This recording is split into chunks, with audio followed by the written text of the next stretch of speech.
So let's say my func function, I'm just giving go hi, sorry, and thereafter immediately I'm giving return and then echo bar and my func. So let's see after the return function after the return command whether this echo command is working or not. So save and exit.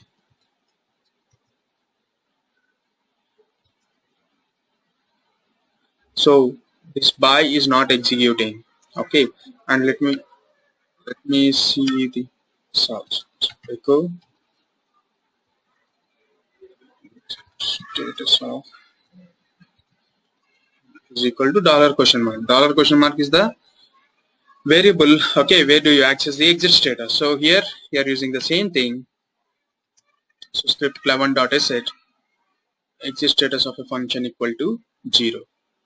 Why? Because okay, so if you remember the exit command also returns the exit status 0 by default, unless if you use some value. So here if I use certain value, so return 1.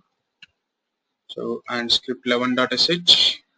So what is the exit status? 1. So if you put 10, you are going to get the exit status 1. So as you have a set of commands, as you have a set of commands, okay, so if you would like to know after executing those set of commands whether those commands are successfully done or not, okay, then you can use this particular, okay, so return status in a function. One second, Ramchandra. Like this, okay, so we usually define the status of a function also. Okay, so let's go to the scripts. Okay, so which is there in etc init.d, and you see this particular one. Okay, so a simple example is, I think rhnst is simple script for you. So here, okay, so have you ever started a service? So how do you start a service? So service, let's say httpd is the service. httpd is the service. So how do you start? How do you restart? So this is the one way. What is the another way you usually do? So etc init.d, let's say if you have httpd and you give start or you give stop or you give restart. Okay, so stop is a set of commands, start is a set of commands, stop is a set of commands, and what is restart? It's nothing but stopping and starting. So let's say stop is 10 commands, start is 10 commands, and restart is 20 commands. So instead of writing code each and every time, okay, so let's see how this guy has simplified this code by using function. Okay, so if you see here, okay, so there are a lot of comments kept by the okay, so who wrote this script. Okay, so here you can see there is a start function, there it is a stop function, but what is the restart means? Restart means it is actually, okay, so stop and start. So if it is start, he is using start function. If it is stop, he is using stop function. Whereas it is restart means stop and start. There is no need to address this different commands like putting one more function restart, okay, and putting all the stop commands and then all the start commands, which is not required. So you're saving a lot of code over there. Okay, this is a very simple script. That's the reason you are seeing only 2 to 3 commands. That's all, hardly. But if it is a okay very big scripts or something like network script, okay, so you know the network service, right? So network script, if you go, so there for start itself there will be a lot of commands. Okay, so here he has not used the function. Okay, he directly used this one. Okay, different way of approach. Okay, so different way of approach. So if you, okay, this is actually Red Hat 7 machine, so that's the reason you don't see init scripts, because init has been replaced with systemd. So Red Hat release, you can see it is 7. That's the reason you will not see much things here. Otherwise, okay, if it is a Red Hat 6 machine, so usually you'll see a lot of scripts out there, and every scripts you see they'll be using, okay, functions. They'll be using functions. And we have another concept also with functions. Okay, so we'll talk that particular one after covering certain other topics. Okay, so this is about simple functions. Let me see if I'm missing something. functions, creating functions, usage functions. Yes, this is the thing. So how do you share the data between functions? Okay, so as I told you, okay, function is also a type of command. Okay, so function is a type of command. Okay, so it will not get a process ID. Okay, so why it will not get a process ID is a different story. Okay, why it comes is along with the shell. It's a part along with the shell. But how can I confirm that it is not using a different process ID is I can show you with this particular data. Okay, so data sharing between the functions and the main program. So for that one, let me create a next script. Okay, so here the next script, how I'm going to create is I'm going to create a script 12.sh. Okay, by seeing this 11.sh, this is the last script. I determined, okay, 11 is the last, the next script has to be 12. I can automate this particular process. Now how can I automate this particular process? You can see, okay, so I want to get the 11 number. I want to get the 11 number. So how do I get it? Any approaches, Ramchandra? See, I have ls command. So ls is having the list of files, whereas I am specifically looking for 11. The next time it might be 12. After that it might be 13. But I want to get the last script number which is used. How do I get it? Any ideas?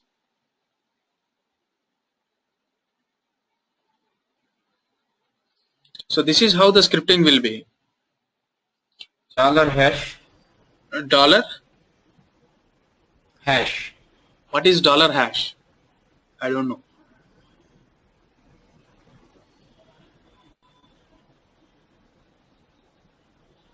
If I'm using a is equal to 10 and if I give echo $a, I know a is a variable. What is this $hash then? I don't know.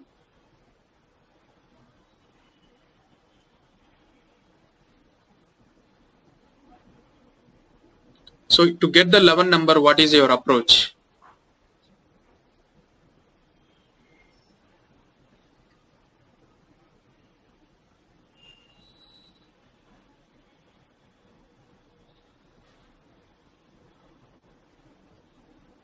If you don't have an approaches, okay, so learning shell scripting will not help you. You should come with a way. So that is what the scripting is. Scripting is not what is the syntaxes which we are going to talk about. Scripting is what your approach. Take your approach and apply the code or the syntaxes which we are going to talk about, and it will put you okay as a solution. That's all.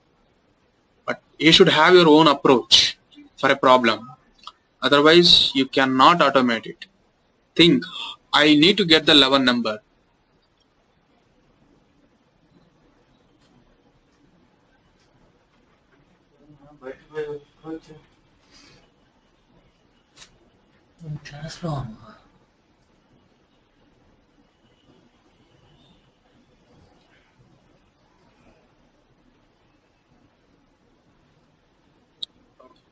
So what can I do? What I usually can do is, okay, so ls I can search for, in this scenario I can search for script, something like this.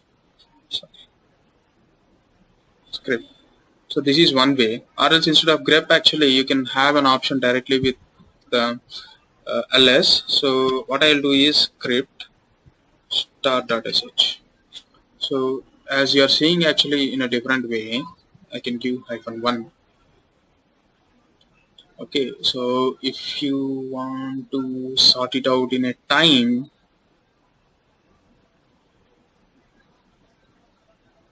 you can sort it actually. So sort -n. So to sort it actually, okay, to sort baseless. So sort is a command where you can sort the output. So the base, no leading blanks, internal built-in numeric sort only we have used now. Human numeric sort, random sort.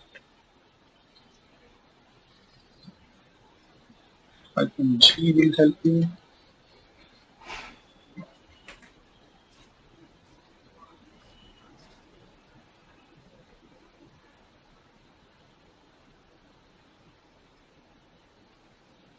on H. No, this is also not helping. So what I'll do is ls by script.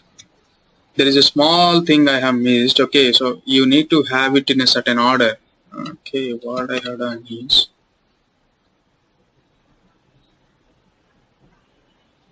yeah, so thing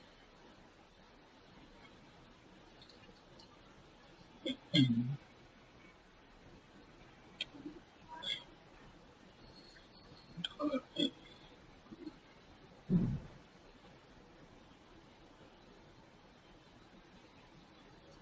so don't worry about this one, I'll tell you later. I'm just renaming the files.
So what I just did is I just renamed the scripts which are starting with script 1 with a 01, script 2 as 02. That's all I did.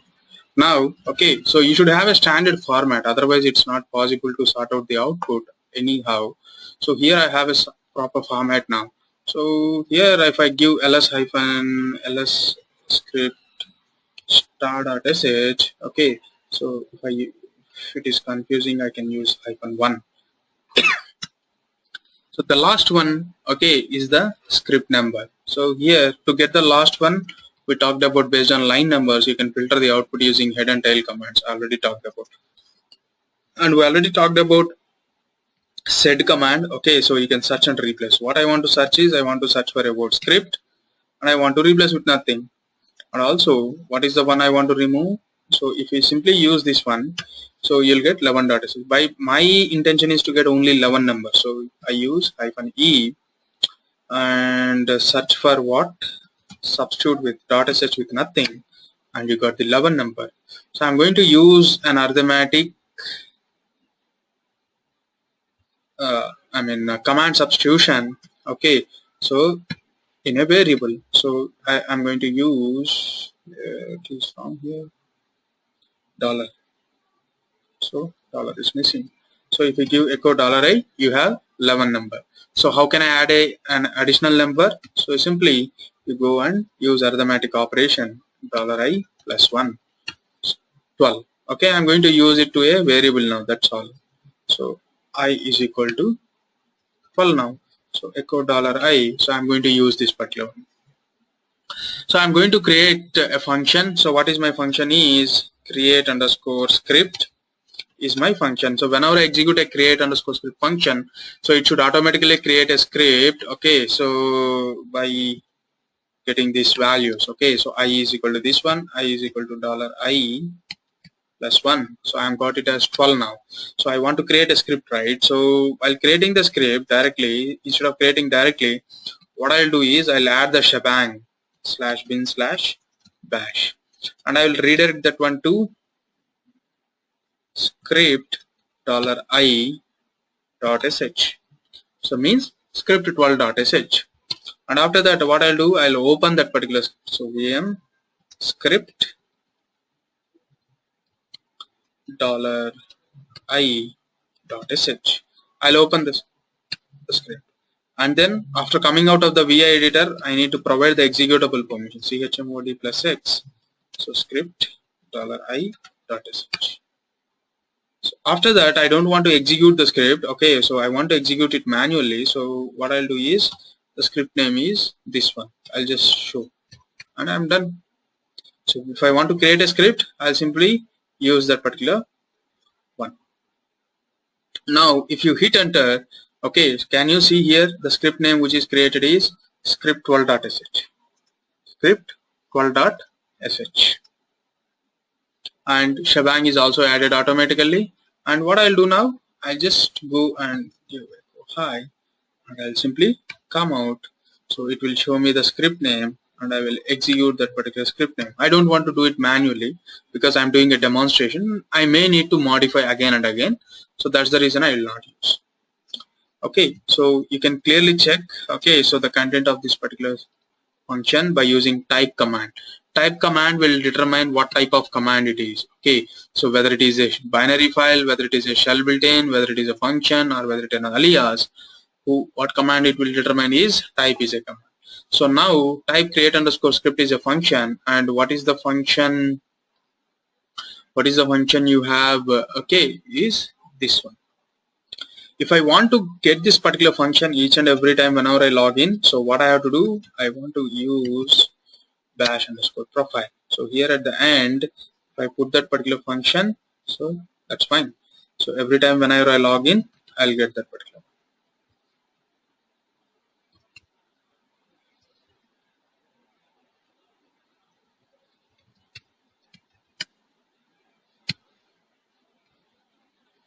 It will be no problem. So even if I log out and I log in, SB 48. Okay, if I give type create underscore script, I'll get that is a function because I just mentioned it in dot bash profile. Okay, every time I log in, so that's this dot bash underscore profile will be executed, and hence I'm able to get it. Okay, so now, okay, so what we're talking about sharing the data. So this is how you do automations. Okay, so whenever you find a gap where you can automate, you have to automate it. Okay, so let's say you're doing our user add process manually, you automate it. Whether you are doing a LV process creation, okay, you automate it. Okay, so manually. So whenever you're doing some deployment kind of thing, so let's say, okay, so you talk about your in DevOps kind of thing. So let's say you want to deploy a file. So you want to deploy a file, whether it is, where do you deploy a file? So you deploy files you're in web server or in Tomcat server. So web server means you know the web location. It is where www.html, you are going to replace the files over there. So if it is a Tomcat service, so you know the location where the Tomcat is installed. So you go to, okay, so web apps, and you just remove your var file, remove your temp directory, put the new var file, stop the Tomcat, start this Tomcat. Okay, so you do a lot of things, whatever you want to do. Okay, so how you do those things, what is the order you are going to put it in a script. In certain case, if Tomcat stopping failed, what is your approach, what you are going to do, right? So if you have a situation where it can be handled automatically, you want to do a check, that check, after that check again you try, if it fails you come out, something like you make some logic, make some diagram. Okay, after this what I want to do, if it fails here, what I need to do, if it succeeds here, what I need to do. Okay, so it had to be a chain relation between each and every point, each and every command, what is next. Okay, the order. So that's the simple scripting. It's the way of logic, basically the commands you execute. Okay, now we're talking about sharing the data in the functions and the main program. So what I'll do is, okay, so I'll define a function. Okay, so here in this function I'll just give echo $a and I'll save it, and I'm in the main program. Okay, so a is equal to 10 and echo, what I'll do is a in main program.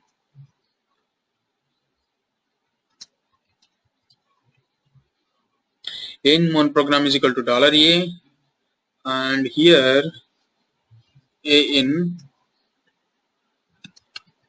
function is equal to $a. Okay, so just save it. Already have executable permission. So a in main program is 10, you are not accessing the function. So let's do calling the function. So a in the main program is 10, a in function is also 10, means okay, so this will tell you that function is not creating a different process ID. If a new process ID is created, new memory is allocated for that particular process ID, and the function cannot access the variable which is defined in the main program, obviously, right? So that's the reason we can easily tell here that so function is not creating a process ID.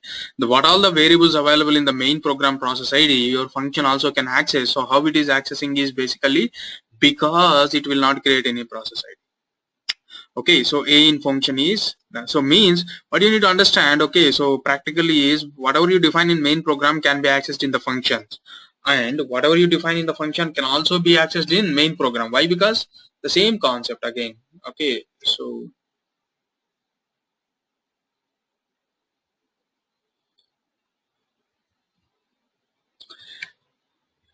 script tool data sets, you define the value in your function and you are able to access it here. Okay, now let's say if you want to define a variable, okay, so only in the function, now you have to define the variable with local command. Okay, so local will restrict that particular value only into its function. So in the main program it is empty, you can see here. In the main program you cannot access the value. See, that is a function, it's a type of command, it also should have some privacy. So not privacy, I can say it should have some properties like a command. Okay, so these particular properties I'm going to talk about in the coming classes, like a command. But assume function also will reserve certain private memory for its own. Function also reserves certain private memory for its own actually. So in that particular area, whenever you define a variable with local, it goes into there, and that value scope is only inside that function. Okay, so it will not go other functions nor even to your main program. Okay, so this is all about functions you have.